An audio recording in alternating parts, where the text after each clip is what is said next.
Kia ora. I'll begin with some good news today. There are no new cases of COVID-19 to report in the community.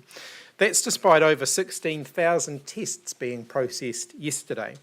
I'll ask the Director-General to give more of an update about that shortly, but first, a quick update on our vaccination program. As of midnight last night, 9,431 people have received their first doses of the Pfizer vaccine, including over half of our COVID-19 frontline border workforce. More than 70% of those vaccinations have been delivered in the Auckland region, equating to 6,688 people. A fifth of those are Māori and Pacifica. Yesterday afternoon, we also received our third batch of Pfizer BioNTech vaccines. That shipment of 65,500 doses arrived as air freight at Auckland International Airport, bringing the country's total number of COVID-19 vaccines available to date to more than 200,000.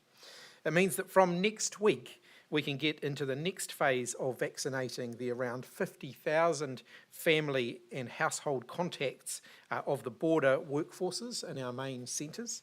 In regional ports like Nelson, Marlborough, the smaller workforce has meant that we've already been able to get this underway, as both the border workers and their families are able to be vaccinated using the same batch of doses. This is really good news, and it means that they're protected against, or they're more protected against the virus and ahead of schedule. The next group of people to be offered early access to the COVID-19 vaccine will be our non-border frontline health workers. We expect around 57,000 to be in that next group. This subset of that workforce are the people who deal directly with patients who may have COVID-19 and can be potentially exposed while they're providing the care that is required. So offering this group the opportunity to be vaccinated next will also help to protect against the spread to other at-risk communities that they might be dealing with. Finally, on vaccines, it does take an enormous amount of work by quite a wide range of people to roll out an immunisation program of this size. It's early days yet, but I do want to thank everybody who has been involved for helping to protect all New Zealanders from COVID-19. We have made a very strong start. I also want to thank everyone who's agreed to be vaccinated. You are protecting us as well as yourselves, and I want to acknowledge your commitment to our team of 5 million. So I'll now hand over to the Director-General for a bit more detail, and then we'll get into questions. Thank you, Minister, and kia ora koutou katoa. Again, just reiterating, no new positive cases of COVID-19 to report in the community. Good news again today. There are 2 new cases in managed isolation in Auckland. One of these is deemed to be historical and therefore not infectious, and the other is a person who has travelled from India and is now in the quarantine facility in Auckland. I'd also like at this point to just thank all those who have been affected by the latest cases of COVID-19 in the Auckland community for their ongoing cooperation with isolation and testing requirements. I recognise it's quite an imposition on you and your whānau, and it is because of your actions that we can increasingly be confident through the week that we are getting around the outbreak. A reminder that all close contacts who are isolating at home must wait to be released from their isolation period by health officials, and they will notify you when that period is over. Our contact teams continue to work hard to follow up with all close contacts and other casual contacts so that we make sure they are tested at the right time as quickly as possible.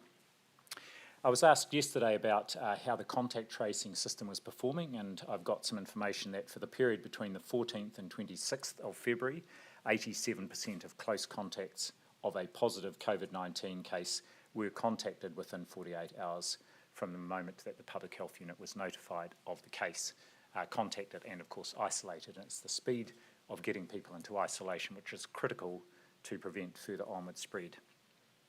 And the latest contact tracing data, which will include in part this data from the latest outbreak, is expected to be published on the Ministry's website next week. As the Minister mentioned, a massive response to the calls for testing across Tamaki Makaurau, and I would like to thank everyone who has had a test. As the Minister said, more than 16,000 tests processed yesterday, and that takes the 7-day rolling average to 8,950.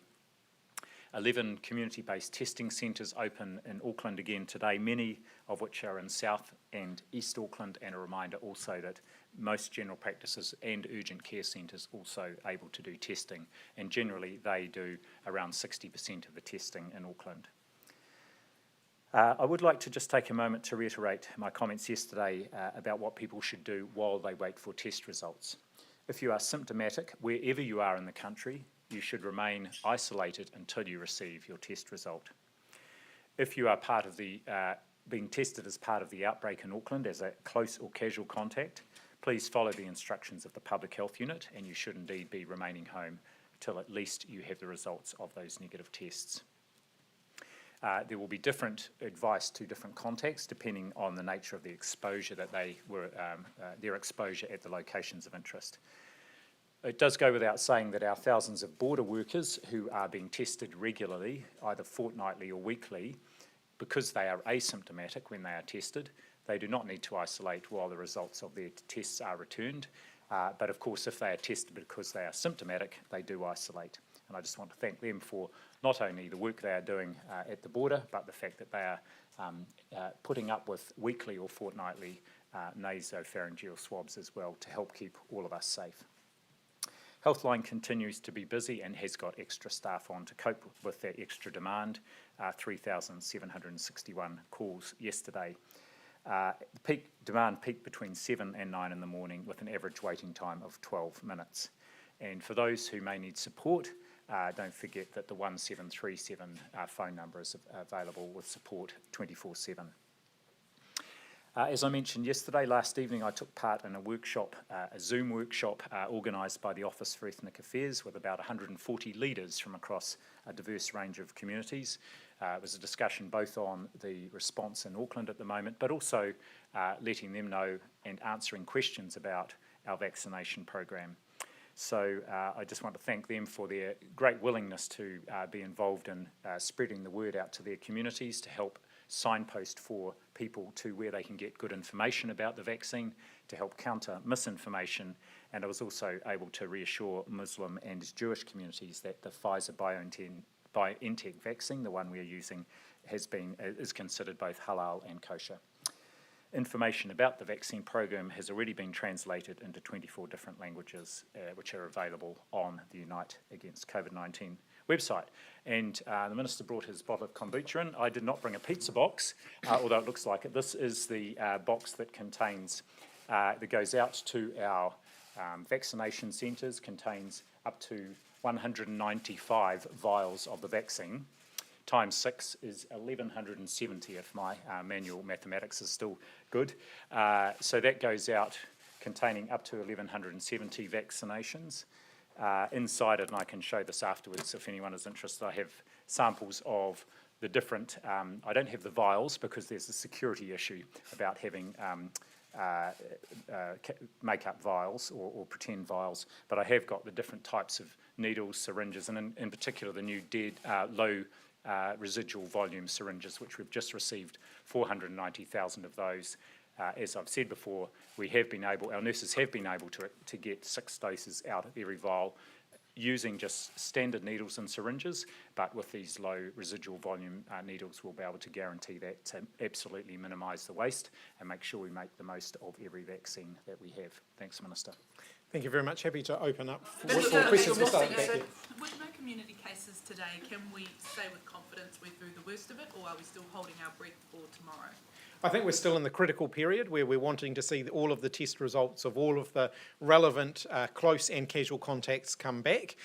So that work is still underway. There's still some test results still to come through for people who we really want to see the test results for before we can sort of breathe any kind of sigh of relief. So we're not quite there yet. If we hit another 0 case day tomorrow, can Auckland expect to move alert levels, or will you stick to that 7-day plan?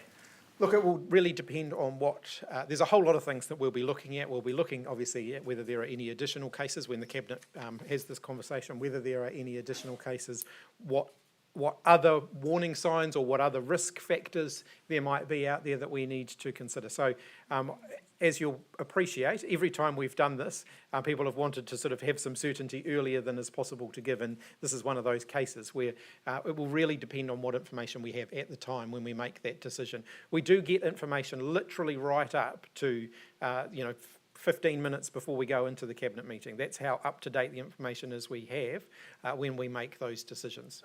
Dr. Bloomfield, the Prime Minister said Case L should have been isolating. The Ministry says she's wrong. Who has misled the public? Case L was part of a family. That the original case was Case I, the student who was a casual contact from the college, and had very clear instructions, and the letters that were sent out by the school to all the school community, as I said yesterday, we're happy to make available, and there was very clear instructions in there. The instructions did change over time, but it was very clear right from the start that all students in the school needed to be tested, and the student in that family who had actually been symptomatic for a few days hadn't been tested by the Monday.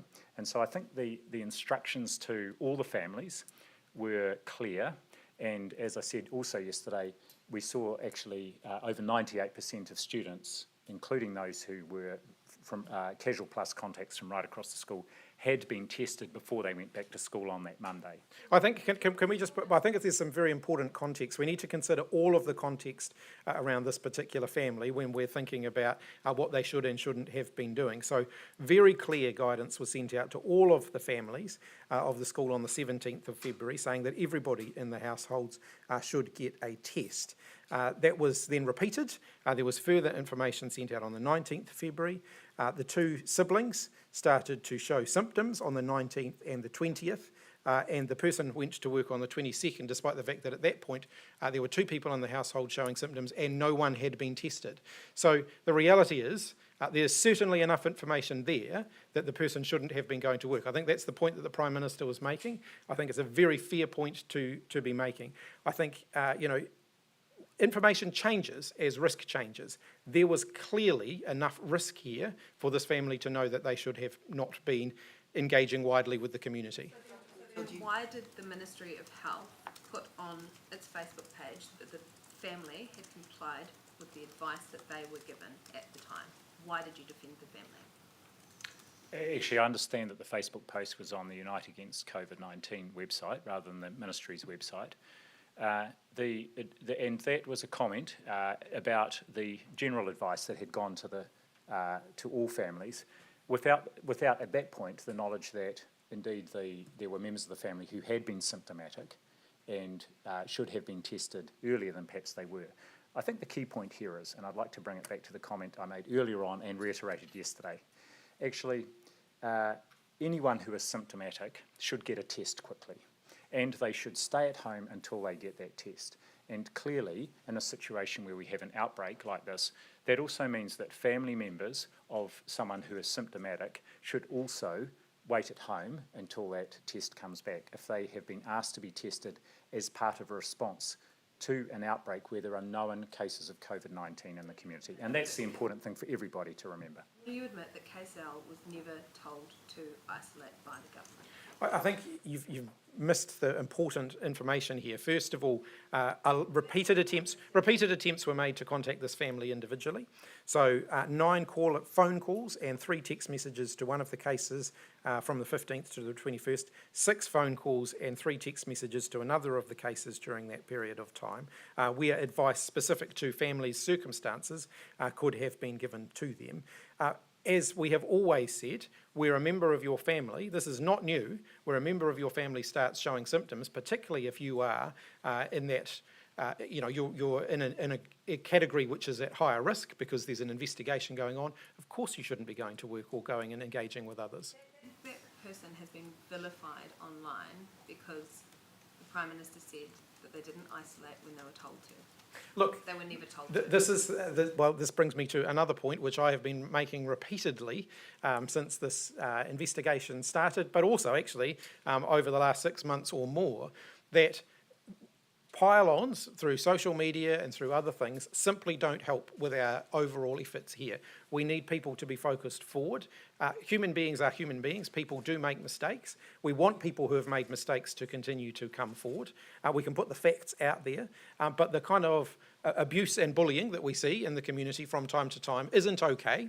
It doesn't matter who the target of that is. It's not okay. It's not a constructive contribution to our COVID-19 response. So will you apologise as a government for creating a pile-on, for creating bullying? No, I don't think putting facts out there is doing that. I think how people respond to that, is up to individual people, and our message to them is that we should be showing kindness towards people who are coming forward.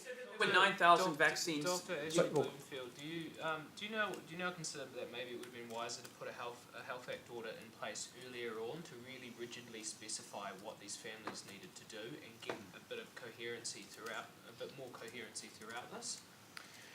I'm not sure the presence of a Health Act order, which for most people wouldn't actually, they wouldn't either know about or understand, would have made a difference here.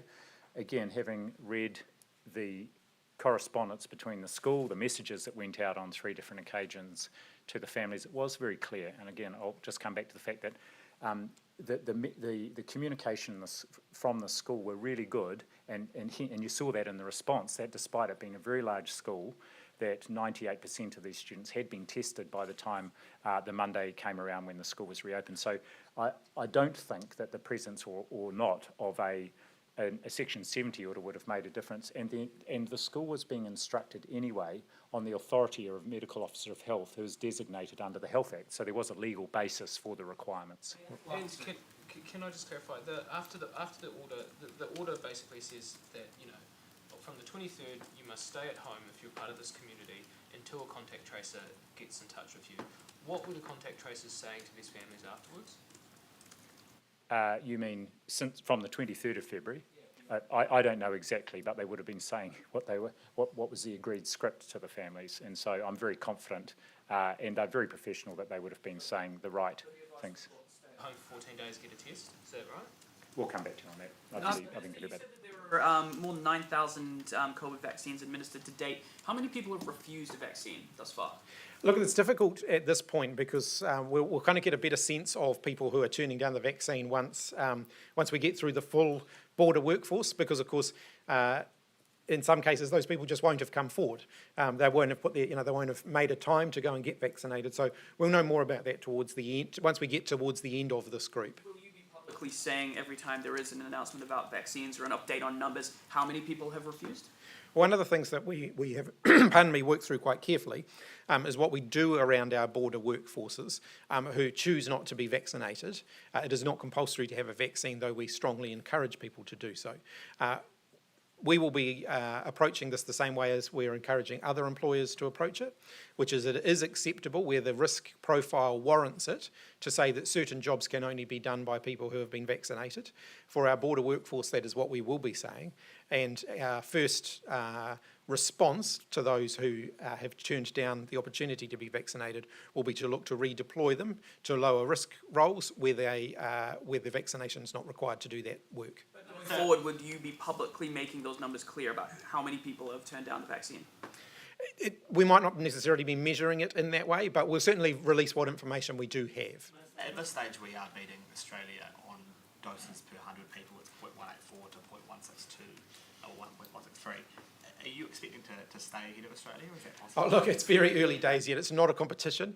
Ultimately, I think New Zealand and Australia, we both want to vaccinate as many people as quickly as we can.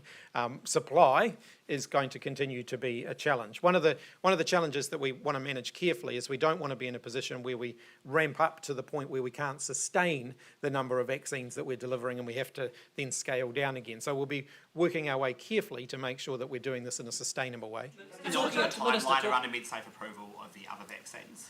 No, but I'm happy to provide a further update on that when we do have some more information. Speaking about Australia, why hasn't the government released a full breakdown of all the various groups which will be getting the vaccine and roughly when, like Australia has? We're still working through a number of factors, which includes some of the issues that have already been asked about, including, how many vaccines will we have available and when will we have them available. Ultimately, our goal is to get to the point where we're not having to prioritise as quickly as we can, and so the degree of prioritisation will depend a lot on supply. So once we get to the point where we can make the vaccine available to everyone, we'll be doing that. But we'll be doing it right at that point. And so we're not going to be at that point. So as we continue in a constrained environment, we continue to prioritise. So it will be a bit of a rolling wall, depending on what happens with supply. Isn't it important, though, for public confidence in the program to have a feeling of when they might get a vaccine? Look, we'll release some more detail as we can. I think what I've just set out for you is the prioritisation for the vaccines that were the 200,000 odd that we have available now. And as more vaccines become available, we'll release the information about how they'll be prioritised. Amelia. Do you have the numbers on the close contacts and casual contacts who haven't yet been tested? There are quite a few different numbers, so I think what would be better if we did is just make those available on our website. What I can say is we've had a very high degree of, everybody has been contacted in the close contact category for all the cases, and the only ones outstanding are ones where it's just timing of the test, because we do that 5 days after the exposure, certainly for cases M and N, and then a high number of the casual or casual plus contacts are in isolation, have all been contacted, and it's timing around getting and matching the result of the tests. You cautioned that we weren't yet out of the woods. Given that we have another day of 0 new community cases, are you feeling a little bit more optimistic today? Oh, I'm optimistic on every day, but look, as each day goes past, and I think the things we're looking for are, first of all, are there any cases identified amongst the close and casual contacts? And secondly, and again, I want to thank everybody who's coming forward and being tested. Those high testing numbers across the community just give us increased confidence that there's not undetected chains of transmission out there. So all the cases we have had so far, we have been able to clearly link back to these 4 families. Joe. Both yourselves and the Prime Minister over the last few days have talked repeatedly about learning the lessons from whatever mistakes, miscommunications, breaches, etc. there were. So what exactly is the lesson that has been learned from this case, and what information may or may not have been received, and what are you actually going to change or do about it to fix it? Look, we're not at that point yet. Obviously, we want, whenever we deal with a case or a group of cases, once we are through the immediate response of that, and we're not through the immediate response of that yet, we will have a bit of a debriefing exercise, a look closely at what went well, what could have been improved if we had to do it again. Every time we've done this, we've done that exercise. So you'll see that we've handled things differently this time compared to August, when we dealt with the last large-scale community response. And we'll do that kind of debriefing again. That hasn't happened in detail yet, because the people who will do that are still currently focused on responding. Would it be fair to say, though, that in this circumstance, given the amount of communications that were had, which appear to have had no effect on this particular family, that there needs to be a system perhaps whereby if it's been 24 to 48 hours and no communication has been received back from them, that perhaps it's a case of actually sending someone out to door knock? Because Dr. Bloomfield, you've said that 98% got tested. It was a small group of people you were talking about. Surely there was the ability within the Ministry of Health to actually send someone to that door. Yes, and it's not the Ministry of Health per se, but the Public Health Unit that works with local providers. And in fact, some families had already been visited over that weekend prior to the day the school reopened. So again, there is, and I talked about this yesterday, absolutely things that we want to examine and see what could we have done differently, and see if there are any lessons learnt. We always do a debrief after any of these and a review and lessons learnt, and then we modify our protocols and processes accordingly. Sorry, the light's not very good up the back there. I nearly missed you. While the wage subsidy is available for people, what about volunteers who have been on the front line giving manaakitanga food packs and such? What of them? What's the government doing to help them? So look, anyone who is experiencing hardship as a result of the COVID-19 response, my advice would be contact Ministry of Social Development, so MSD. There are a range of different supports that can be available to them, rather than go through each and every one of them. In fact, I don't have the details to go through each and every one of them, but there are a variety of supports available, and people should really talk to MSD about what's going to be most appropriate for their circumstances. Specifically there for volunteers though that have been at the front lines of the COVID in the community? Look, it's going to depend partly on the other circumstances. So what do they normally do? Are they normally on a job seeker benefit, for example? Are there other financial supports that might be available to them? So the best port of call really is to discuss their personal circumstances with MSD, who'd be able to advise them on the most appropriate forms of support for them. Is talk of vaccine providing the danger for some to feel complacent, feeling that there is light at the end of the tunnel? Look, I think we can all feel there's light at the end of the tunnel, but the tunnel's still a very long one. So we're still going to be doing this for quite some time before we can really breathe a sigh of relief around vaccinations. This is still a very small number of people who have been vaccinated, and it's going to be some time before we're scaling up broadly. I think what it means is that people can see that progress is being made, but we're still going to have to do the hard yards over the next year until we get to the point where we've got a broad coverage of the vaccines. 2-week isolation payment. Can I just go back to Craig's question? Like, has the breakdown or the order of vaccinations of Kiwis gone to Cabinet in any form, and what is the hold-up? Yeah, so we had a good discussion about that on Monday, and that included signing off those first tiers that I have just mentioned. So the frontline border workforce, which we were already underway with, their families and whānau already underway with those. Signing off that next group of the health workforce went through. And so we've got a sense of the first groups of prioritisation. We are ready to, and we will probably do it shortly, provide a bit more information about the next tier, and then we'll provide more information beyond that. So we're working our way through the best. New Zealand's population is different to other countries, so it'll be a little different. How we sequence things might be a little different to other countries.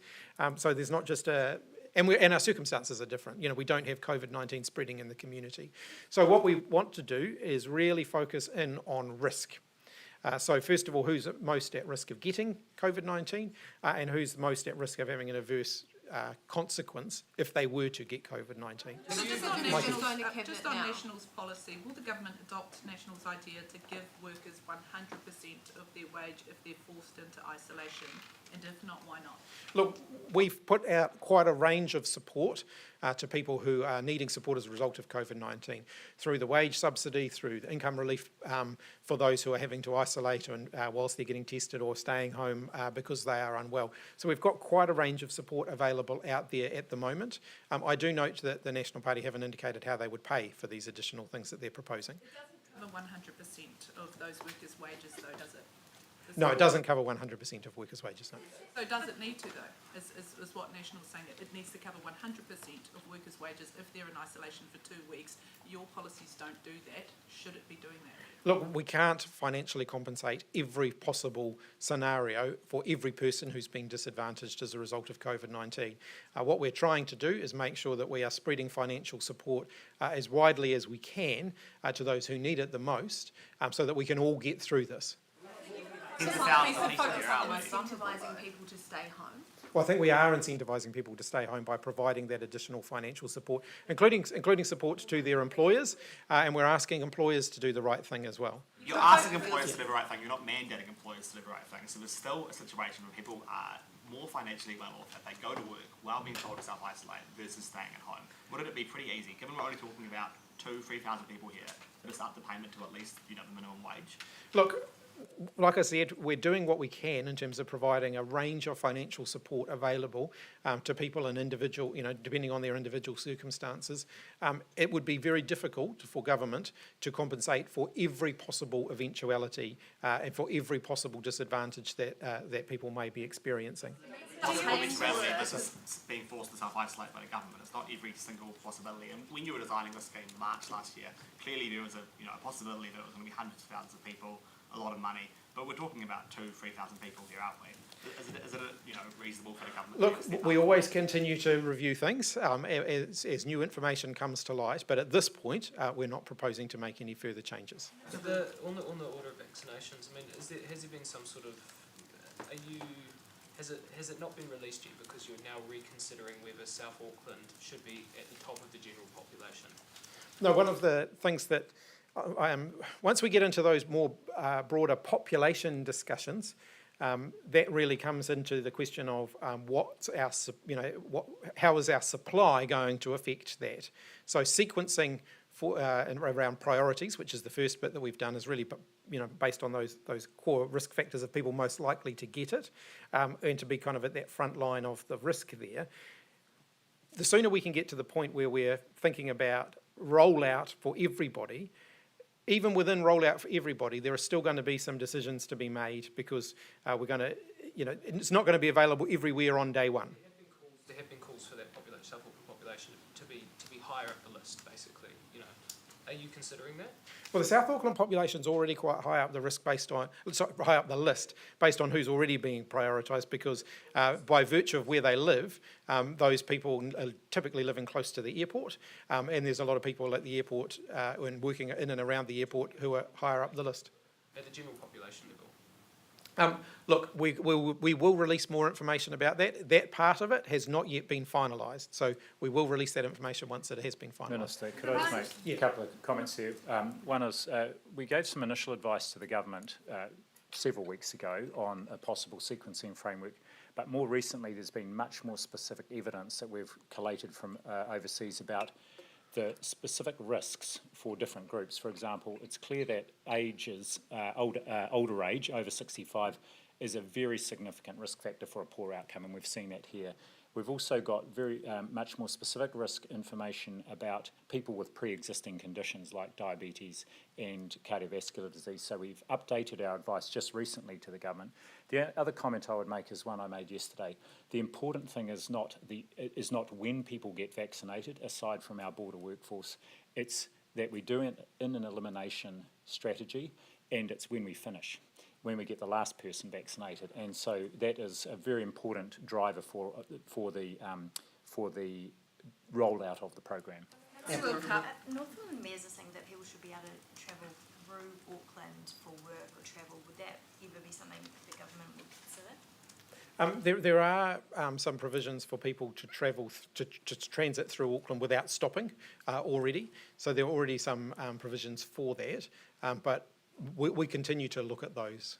And if with us to go on for longer, then obviously we would again consider that. So people can transit through Auckland now without stopping, or get a connecting flight through Auckland, for example, if they're flying from Northland via Auckland. That's possible now. Brian and Hannah Tamaki left Auckland on the eve of the level 3 lockdown. They then travelled to Rotorua and led a large church service the next morning. They now say that they will be touring the country. Is that responsible? I think it's completely irresponsible. What would your advice be to those who may be meeting up with them as they tour around the country? Oh, look, I would encourage everybody to exercise judgment here. Sneaking out of Auckland right at the beginning of a lockdown and then having large gatherings of people is simply putting people at risk unnecessarily. A breach to the health order, and that means that Ashley Bloomfield, you're in charge of referring that to the police. So will you refer this instance to the police? So the Section 70 order, which was the one I signed, was specifically for the second part of the response in the Papatoetoe High School community. The breach, any breaches of the current order, which underpin the alert levels, are actually a wider government responsibility. But I dare say that they wouldn't be the only people who left Auckland on the eve of alert level 3. I'll just come back to my point I made yesterday. Actually, if we all do what is expected and required of us, and that includes wearing a mask in the right place, getting a test early, abiding by the level 3 restrictions, then we will stay ahead of COVID-19, and we all need to keep doing that. Māori and Pacifica numbers being hospitalised are quite high at the moment, overrepresented, but what kind of conversations have you had with the Rōpū Whakakaupapa Mate Uruta on that, and how are you engaging with Māori Pacifica communities? I'll ask Dr. Bloomfield to comment on that. I know that Health have been having extensive engagement. So, Yeah, we have pretty regular meetings with the Māori Pandemic Response Group, and there's been a lot of input from them right from the start around the design of the vaccination program, not just around how we can make sure we get to those communities, and particularly, as you pointed out, because we know Māori and Pacifica have higher rates of hospital admission, higher rates of pre-existing conditions, how we identify those populations and give ourselves as much runway as possible, because as a system we haven't been as good at reaching those populations, so involving them right from the start, not just in the discussions around program design, but also in the rollout. And for example, the first vaccinators trained in Auckland for the rollout were from the local Māori providers there, so it was just great to see them involved right from the start in vaccinating. What advice and recommendations have you received from them, and have any of those been implemented? Look, I just can't remember off the top of my head, but I certainly have regular correspondence and requests for information, and I always enjoy engaging with them. But we can come back to you with any of the specific advice. Jenna. The Women's Rugby World Cup scheduled for September has been postponed. A lot of businesses were banking on it. Was that a necessary move? Look, I think that was not New Zealand's decision ultimately, but I think we have to acknowledge that for a tournament like that, some of the teams were going to be disadvantaged had it gone ahead within the timing that was proposed. There were a variety of factors behind that, including, the potential for teams to compete, and so I think it was probably a fair decision. We'll certainly work very closely with them to make sure that we can make the event a success. September's a pretty long way away. Have we gone too hard too early there? Sorry, what's that? September's a pretty long way away. Have we gone too hard too early with the No, I think it was probably a sensible decision. Ultimately not our decision, but I think it was probably a sensible one. Dr. Bloomfield, wondering what other vaccines MedSafe's considering at the moment, and when you're expecting a decision on them? The two vaccines that we've had formal applications for so far are the Janssen vaccine, and that's the furthest down the track. There's a lot of, I was talking with the team yesterday, the MedSafe team, to thank them for their work on the Pfizer vaccine, and I spoke to the staff who are getting rolling submissions on the Janssen vaccine as we had with the Pfizer one. That would be the next closest one. I don't have a time frame for that, and we also have a formal application for the AstraZeneca vaccine. The information's a bit slower to come in from AstraZeneca, interestingly, so that's on a slightly slower timetable. Do you have a preference for which vaccine people, in an ideal world, would everybody be getting Pfizer, or are you kind of agnostic to which vaccine they get?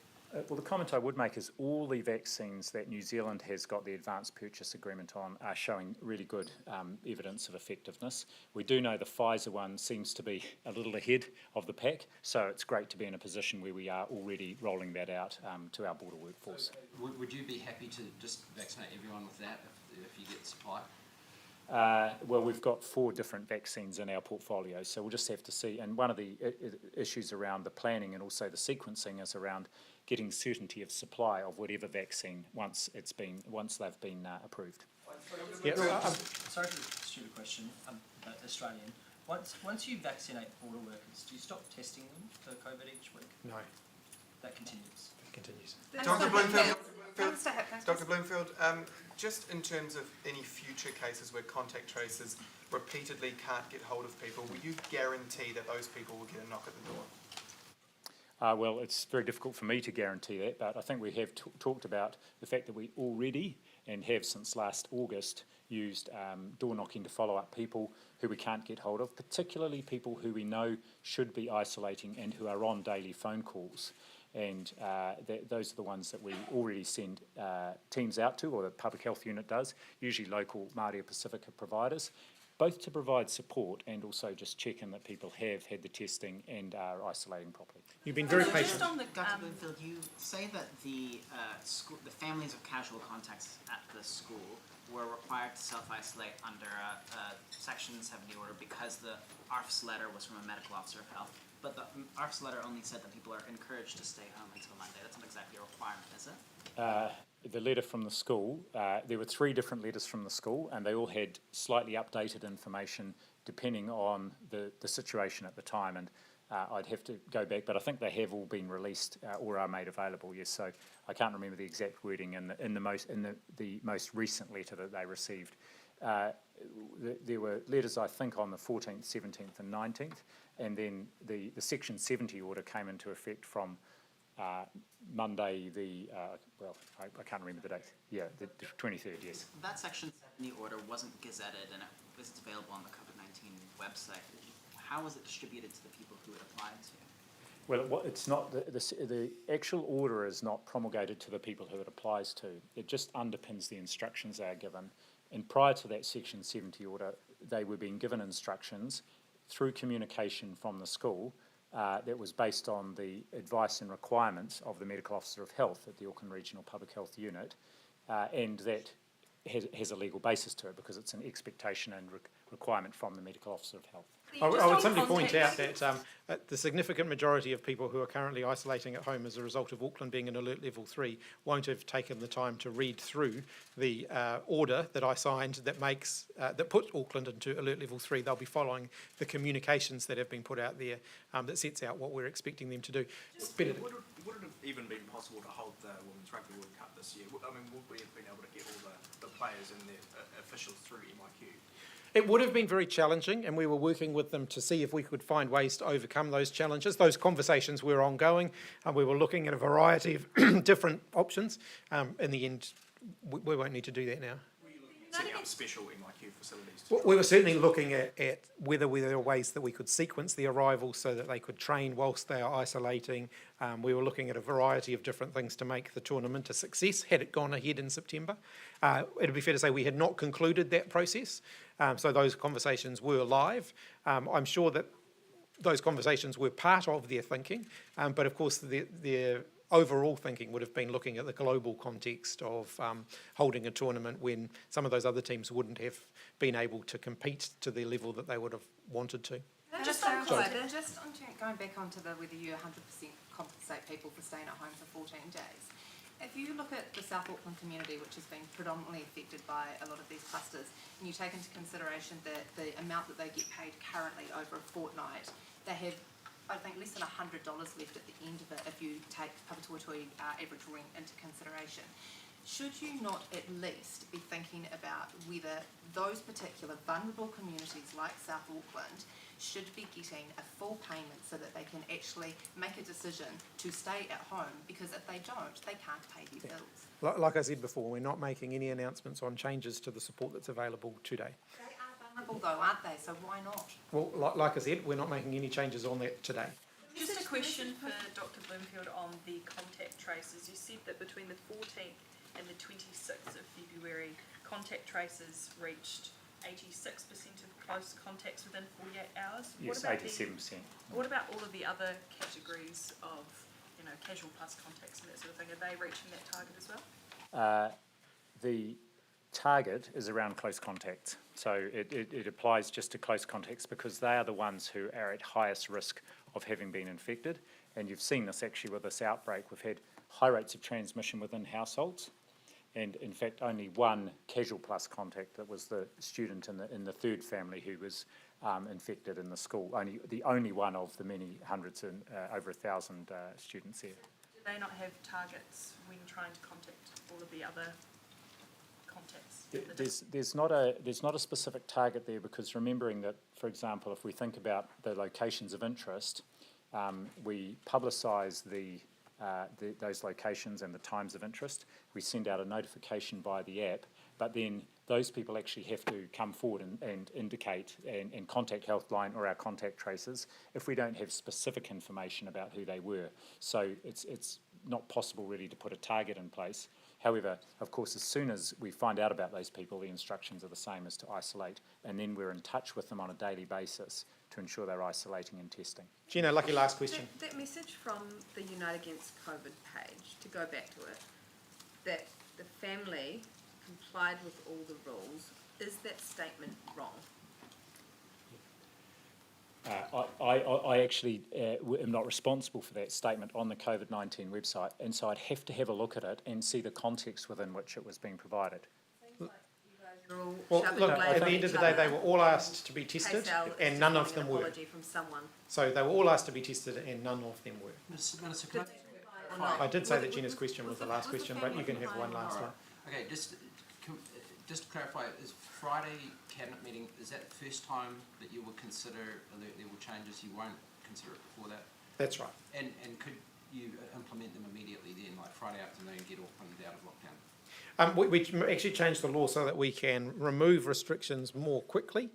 But having said that, the decision we take on Friday will be based on all of the information, and sometimes we will make a decision or in advance of when we want it to take effect. So that's all hypothetical at this point. But it could be as early as Friday afternoon. I think that's probably unlikely, but it's possible. Okay, thanks everybody.